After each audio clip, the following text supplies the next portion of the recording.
Hi everyone. So today's video is going to be about clues that you may need to change your hairstylist. Starting with communication skills. As a hairstylist, you need great communication skills. Some people do not know that. It's like you are very personal with the person, the customer. So you're going to need good communication skills. And from a personal standpoint, if I ask you, so, do my ends need to be clipped today? I'm going to expect an answer. And then I'm not going to expect to have to ask you all the questions. I'm going to want you to say, well, keep telling your hair is doing great, it's growing. So that's why communication skills are important. And if you have to ask your hairstylist lots of questions without them responding or telling you an update, you may need to change your hairstylist. So, next would be using old equipment. From personal experience, again, I was with this stylist. She was doing my hair.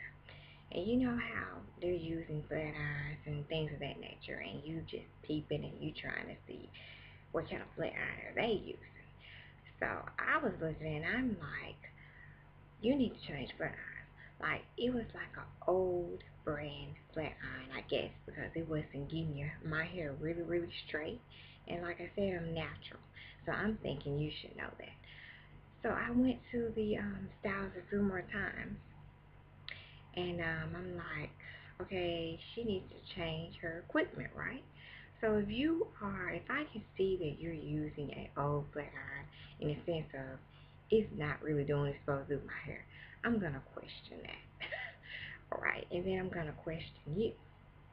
So using all materials that I'm paying you when I'm done, that you should be able to buy new flat irons and things of that nature to keep your customer's hair looking great.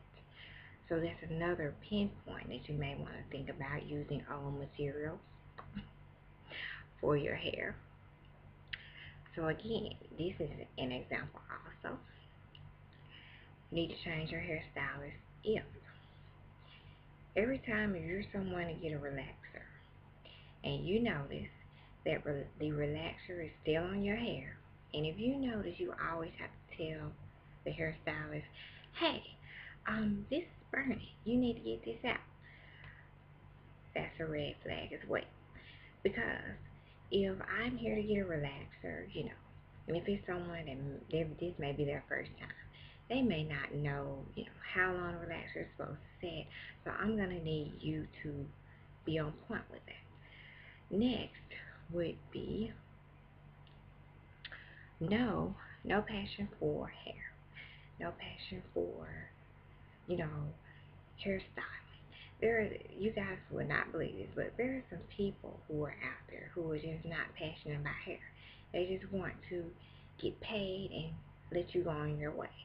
Now, and for an example would be the same stylist, because I've changed hairstylist. The same hairstylist one day, I had some braids and whatnot. And I went up there to get my hair done, and she was telling me, you were supposed to detangle your hair before you came. And I'm like, excuse you? That's what you're for, detangle my hair. I'm paying you to do that, right? So after that, I did feel a certain type of way, and I'm like, all right, you don't want to detangle my hair when you're the hairstylist, and I'm paying you and tipping you afterwards. Peace. And that was the last day I went, you guys, because I'm like, okay, that's why I'm going to you. So anywho, these are just suggestions for you. If you need, clues, if you need to know, hey, if you need to change your hairstylist, because at the end of the day, if I'm coming to you and I'm asking you a question about, hey, what's my hair texture? Hey, do I need my ends clipped? Do I need to get a deep condition today? You don't want to answer the following questions. Fine. I will find someone that will, or I will do it myself. So I'm just giving you some tips or suggestions on what to look out for if you are having problems with the hairstyles in general. Um, Thank you again for looking at the video. Don't forget to give me thumbs up if you enjoy the video. Till next time.